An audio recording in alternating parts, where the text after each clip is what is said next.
अघासुर का वध किया। श्री सुखदेव जी महाराज कहते हैं कृष्ण भगवान ने जो अघासुर को मारा, ये बात गोप ग्वालों ने 1 वर्ष बाद अपनी मैया को जाकर के बताया कि मैया आज कन्हैया ने अजगर रूप में आए हुए दैत्य का उद्धार किया। राजर्षि परीक्षित ने कहा महाराज 1 वर्ष बाद? 1 वर्ष तक कहां रहे? बोली 1 वर्ष तक रहे थे ब्रह्मलोक में। कन्हैया सभी गोप ग्वालों के साथ गाय चारण लीला करने के लिए जाते हैं। कन्हैया के पास एक श्रृंगी है, गायों को छोड़ देते हैं। जब उनको बुलाना होता है ना तो कन्हैया उस श्रृंगी को बजाते हैं और उस श्रृंगी की आवाज सुन के सारी गाय एकत्रित हो जाती है, कन्हैया के पास आ जाती है। प्रतिदिन की तरह कन्हैया ने सभी गोप ग्वालों को साथ में लिया, गाय चारण लीला करने के लिए गए। गायों को छोड़ दिया, एक बड़े से वृक्ष के नीचे बैठ गए। चारों तरफ घेरा बना हुआ है गोप ग्वालों का और बीच में कृष्ण भगवान बैठे हुए हैं। सभी जो घर से खाने की प्रसादी लेकर के आए थे, सभी ने खाने की प्रसादी ली। देखिए सभी लोग खाने की प्रसादी लेके आते हैं, लेकिन कन्हैया जो है ना वो घर से कुछ लेके नहीं आते। कन्हैया खाली आता है। कन्हैया सभी के टिफिन से कुछ ना कुछ लेते हैं और उन सभी के टिफिन से अपना पेट भरते हैं। बीच में कन्हैया बैठे हुए हैं, सभी से कुछ ना कुछ मांग रहे हैं। सबसे पूछते हैं अरे तू क्या लाया, तू क्या लाया? वो कहता है भैया हम ये लाए ये लाए। तो सभी से थोड़ा थोड़ा लेते हैं, पान करते हैं। उनके मंडली के मध्य में मधुमंगल है, बहुत निर्धन। आज जब वो आ रहा था, मधुमंगल ने अपनी माता श्री से कहा मैया कन्हैया रोज मुझसे कुछ ना कुछ मांगता है लेकिन मैं दे नहीं पाता हूँ क्योंकि मैं कुछ लेके नहीं जाता हूँ। तो अगर आज तेरे पास भी कुछ हो तो मुझे दे दे, मैं कन्हैया के चरणों में न्यौछावर कर दूंगा, कन्हैया को अर्पण कर दूंगा। तो मैया ने कहा देख लाला अभी तो कुछ नहीं है, हाँ 3 दिन का खट्टा छाछ रखा हुआ है, अगर तू चाहे तो बोले जा। तो कहा मैया चलो जो भी है वो दो। लेकिन सबको देखा, सब बहुत स्वादिष्ट स्वादिष्ट चीज लेके आए। कोई माखन खिला रहा है, कोई रसगुल्ले खिला रहा है। विचार किया मैं इन सबके सामने 3 दिन का खट्टा छाछ कैसे खिलाऊंगा कन्हैया को, और कन्हैया से मना भी नहीं कर सकता क्योंकि मना करने से कन्हैया मानने वाला नहीं है, जबरदस्ती छीन के पी लेगा। तो मधुमंगल ने क्या किया, अपना वो टिफिन उठाया और भागने लगा। जैसे ही मधुमंगल उठ के भागा, कन्हैया भी अपने स्थान से उठे, मधुमंगल के पीछे भागने लगा। अरे मधुमंगल रुक रुक, जो भी लेके आया देख हिस्सा बराबर का होगा। मधुमंगल ने विचार किया अगर आज कन्हैया ने पकड़ लिया तो जबरदस्ती छीन के सब छाछ पी जाएगा। तो मधुमंगल ने भागते भागते उस टिफिन को खोला और छाछ को पीने लगे। जब सारा छाछ समाप्त कर दिया, कन्हैया से कहा देख कन्हैया छाछ तो बहुत स्वादिष्ट था, बहुत आनंद आया, पर तेरे लिए बिल्कुल नहीं बचा, देख मैंने सब खाली कर दिया। कन्हैया दौड़े दौड़े गए, मधुमंगल को पकड़ा। अरे भैया तूने पात्री तो खाली किया है ना, जो भागते भागते पिया, पेट पे गिर गया, मुख पे गिर गया। कन्हैया अपनी जिह्वा से उस छाछ को चाटने लगे जो मधुमंगल के पेट पे गिरा हुआ था, मुख पे लगा हुआ था। ये सारा दृश्य ब्रह्मा जी ने देखा। अब ब्रह्मा जी सृष्टि के देवता हैं, वेद पुराणों के ज्ञाता हैं। विचार किया ऐसा भी भगवान होता है? अरे जब भोजन करें तो नियम होता है कि सावधानी से एक स्थान पर बैठें, पवित्रता के साथ भोजन करें। लेकिन इसके जीवन में ना पवित्रता है, ना किसी एक स्थान पर बैठ करके भोजन करता। ये भगवान नहीं हो सकता। फिर विचार किया कि जब गाय माता शिकायत लेकर के आई थी तो मैंने स्वयं नारायण भगवान से कांटेक्ट किया था और स्वयं नारायण भगवान ने कहा था मैं ब्रजधाम में अवतरित होकर के आऊंगा।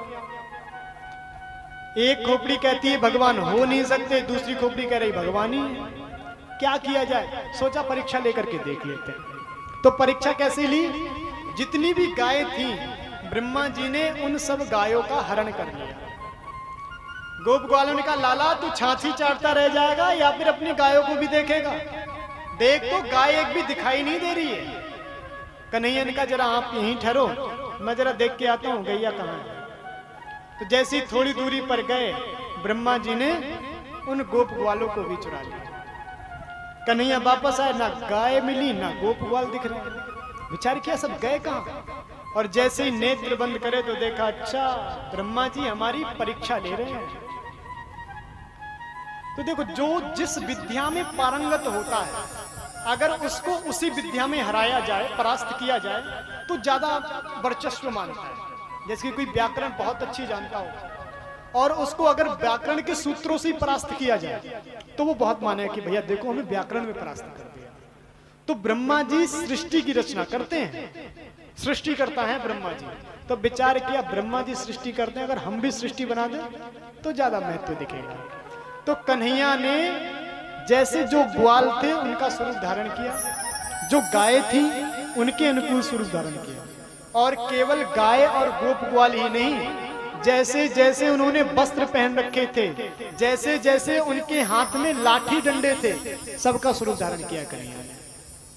और ये लीला पूरे 1 वर्ष तक चली है, 1 वर्ष तक। अरे मैया तो छोड़ो, उन गोप ग्वालों की मैया तो बहुत दूर बात है, नहीं पहचान पाई। यहाँ तक कि बलदाऊ भैया भी 1 वर्ष तक नहीं पहचान। 1 वर्ष जब हो गया था तो बलदाऊ भैया दोनों की मंडली अलग थी, वो अपनी गाय अलग लेके आते थे, कन्हैया अलग लेके आते थे।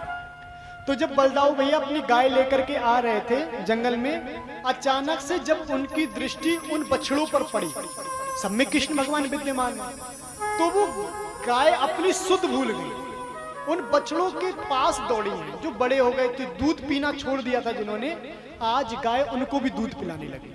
बछड़े देख करके उनके स्तनों से दूध गिरने लगे।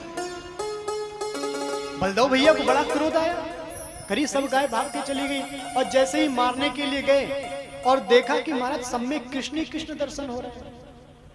विचार किया, पहले जब मैं देखता था किसी में साधु दिखता था, किसी में संत दिखता था, किसी में भगवान का भक्त दिखता था, लेकिन सब में आजकल कृष्ण ही नजर आ रहे हैं, क्या बात है। फिर जब 1 वर्ष बाद कृष्ण से पूछा कि भैया क्या लीला कर रहे हो, तो बताया भैया ब्रह्मा जी ने परीक्षा ली है, तो उनकी परीक्षा में पास हो रहा। तब जाके बलदाऊ भैया को पता चला। 1 वर्ष व्यतीत हो गया, ब्रह्मा जी ने विचार किया कि 1 वर्ष हो गया है, वो जो अहिर का छोरा है कृष्ण, उन सबके वियोग में रो रहा होगा, रो के मर भी गया होगा अगर भगवान नहीं होगा तो। विचार किया, जरा देख तो लो। जैसे ही ब्रह्मलोक से झांक करके देखा, महाराज जो गोप उन्होंने चुराए थे, जो गैया चुराई थी, वो सबके सब गोचारण लीला कर रहे, वही लीला चल रही है जो प्रतिदिन चलती है। चारों खोपड़ी खुजलाने लगे, महाराज क्या हुआ, उनको तो मैं चुरा करके ले गया। फिर देखा जाके कहीं ब्रह्मलोक से चली तो नहीं गई, ब्रह्मलोक में देखा जाके तो वही ग्वाल और वही गैया सब उपस्थित हैं। फिर दौड़ करके आए, अरे देखूं तो ब्रजधाम में कौन सी है, ब्रजधाम में देख करके आते हैं गैया चल रही। इधर भगवान ने क्या लीला करी, ब्रह्मा जी इधर वृंदावन में देखने आए, इधर कृष्ण भगवान ब्रह्मा जी बने और ब्रह्मलोक चले गए। द्वारपाल खड़े थे, द्वारपाल से कहा, द्वारपाल आजकल नकली ब्रह्मा बहुत घूमने लगे, जरा ध्यान देना कि कोई नकली ब्रह्मा ना आ जाए यहाँ।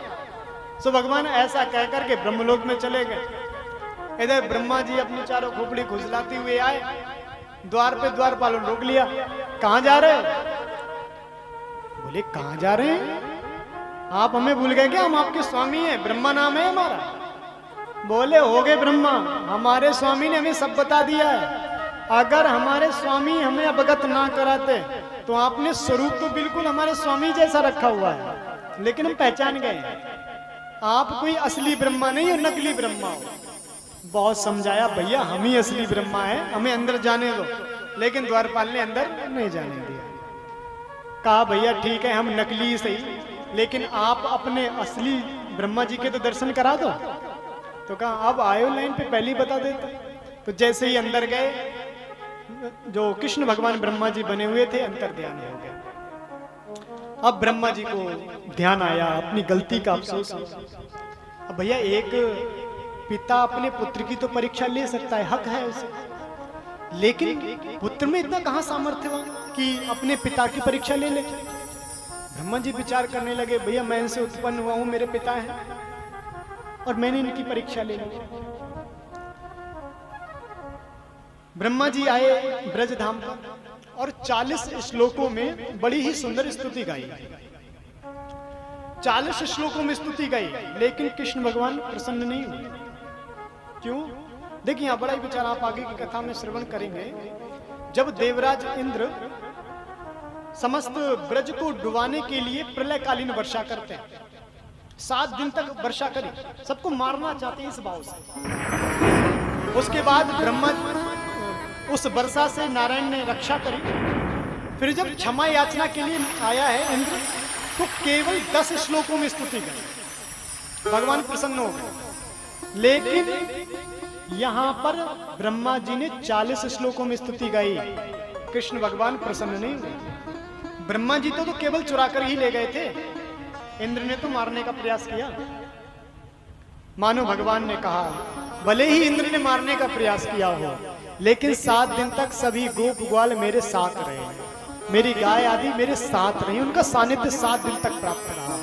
लेकिन ब्रह्मा ने 1 वर्ष तक सबको मुझसे दूर रखा, इसलिए प्रसन्न नहीं हुए।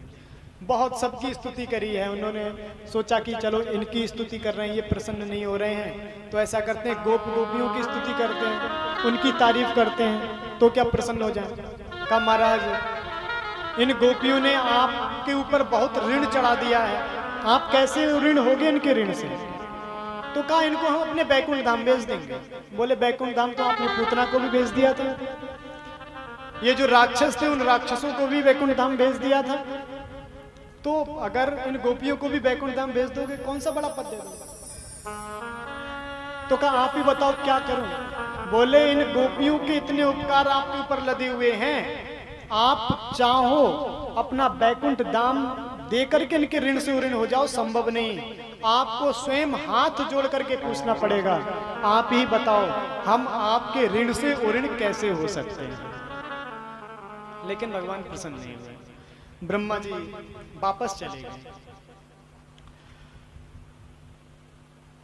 अब 1 वर्ष बाद गोप ग्वाल गए हैं, जब ब्रह्मलोक से ब्रह्मा जी ने उनको समर्पित करे, तब उन्होंने जाकर के बताया कि आज हमारे लाला ने एक अघासुर का वध किया था, जो अजगर की वृत्ति में आया।